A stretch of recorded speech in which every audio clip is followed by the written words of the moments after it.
Bienvenido a Embu das Artes. I love coming to Embu. Välkommen till Embu. Det är mycket trevligt att gå på gatorna här. Det är väldigt vackert, det är väldigt mysigt att ta en öl, sitta på restaurangerna och även titta på vackert och fint hantverk.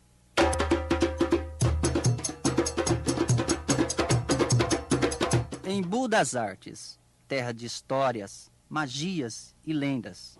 A origem do nome, no meu livro eu escrevo assim, Embu, aldeia de M'Boy, né?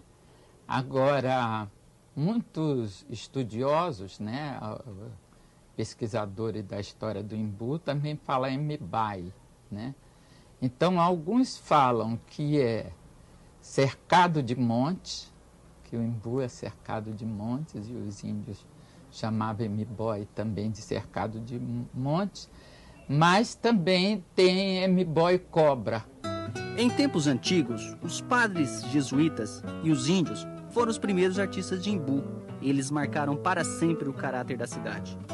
Os padres aceitavam encomendas de santo. Pode ser que essa tradição de esculpir sobreviveu e influenciou a pequena vila. A história de Embu começa junto com a colonização portuguesa e se estende até os dias atuais. Que os jesuítas saíram da Espanha para Portugal, e em Portugal eles foram mandados para o Brasil para fazer catequese, né, dos índios. Mas aí os jesuítas que vieram para o Embu, porque as terras foram doadas por Dona Catarina Camacho e Fernão Dias, sobrinho, que tinha o Fernão Dias Paz Leme, que era o velho, né, o caçador de esmeralda. Ela veio com ela e o sobrinho, que tudo isso era ligado a Santo Amaro. Ela doou as terras do Embu para os jesuítas. E daí o que acontece? Em 1690, só que então vai passar por completo para os jesuítas. Então em 1690 começa a construção. É um processo delicado, a parede é de barro pilado, né? O chão, toda essa arquitetura é muito difícil levantar, ainda mais você está pensando que a gente está nesse período e com poucas condições instrumentais que levam a isso. Então você pode pôr uns 20 anos para construir a casa, 20 anos para 30 mesmo, assim. E foi com os jesuítas que começou o movimento artístico em Embu. Não, a arte é desde os jesuítas, né? Porque os jesuítas, tudo que tem dentro do Museu de Arte Sacra foi feito por eles e os índios. Aqui tem um altar típico desse barroco rústico, desse barroco paulista. Tem uma série de imagens que foram talhadas. São imagens que são talhadas de maneira bem específica. Elas são feitas para ajudar a comunicação com os índios, né? A arte funciona como uma linguagem para estar inserindo esses conceitos cristãos dentro do universo do imaginário do índio, né? E essa arte ainda está aí hoje presente, sobrou muita coisa, né? O próprio altar, que é fantástico, assim, dentro do...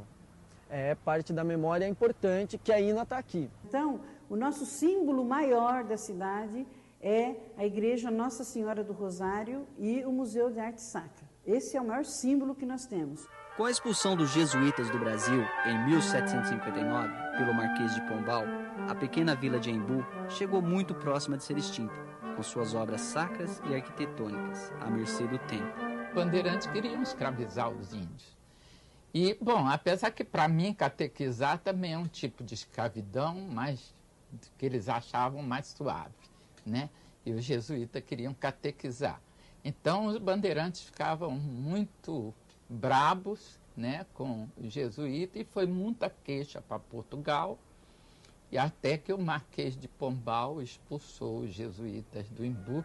E é por volta do ano de 1908 que a pequena vila retoma sua glória, com a chegada do engenheiro italiano Henrique Bucolini, que traçou um caminho para a ferrovia na famosa trilha Piabiru, por onde hoje passa a Regis Bittencourt. Existe uma lenda sobre a trilha Piabiru. Conta-se que Sumé, o civilizador dos índios tupis, perseguidos pelos tupinambás, foi para o Paraguai e dali para o Peru. Durante esta caminhada, teria aberto uma estrada que ficou conhecida entre nossos indígenas como Piabiru, ou o Caminho da Montanha do Sol. Há quem diga que Sumé é São Tomé, apóstolo de Cristo, que veio pregar a Boa Nova. Com a restauração da igreja, não só o patrimônio foi reparado, mas também a história e a identidade dos primeiros artistas. Toda essa arte e história em Embu só foi reconhecida quando o chanteiro de Embu, Cássio M'Boy, participou da Exposição Internacional em Paris, no ano de 1937, que foi uma resposta à ideia de arte nazista de Adolf Hitler.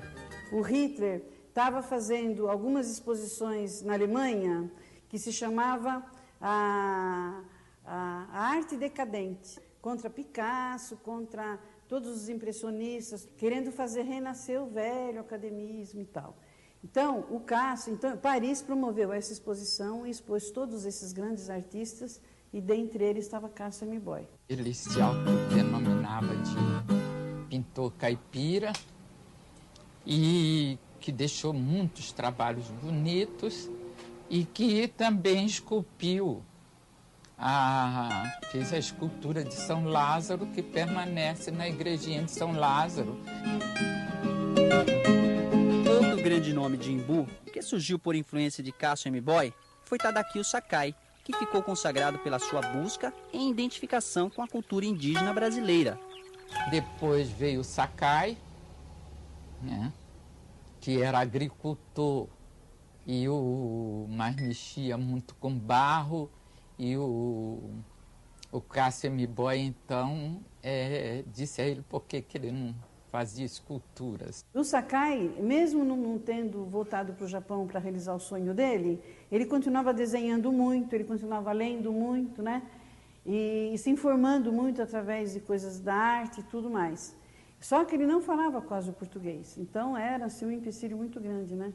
Mas mesmo quando ele soube que tinha, morando perto da casa dele, uma artista, que já era uma artista muito conhecida, etc., ele ficou louco, foi lá, bateu na porta do Cássio e falou: Cássio, eu sei que o senhor é artista, olha o meu desenho, eu também quero mostrar, né? Aí o Cássio olhou o desenho dele e falou o seguinte para ele: olha, Sakai, o teu desenho é muito bom, só que ele é bom para a escultura, você deveria fazer escultura com ele. Então, você deveria pegar e começar a fazer escultura com barro, né? Aonde você lavra a terra para plantar as verduras e os legumes, se você cavucar um pouco mais profundamente, você vai encontrar um barro de ótima qualidade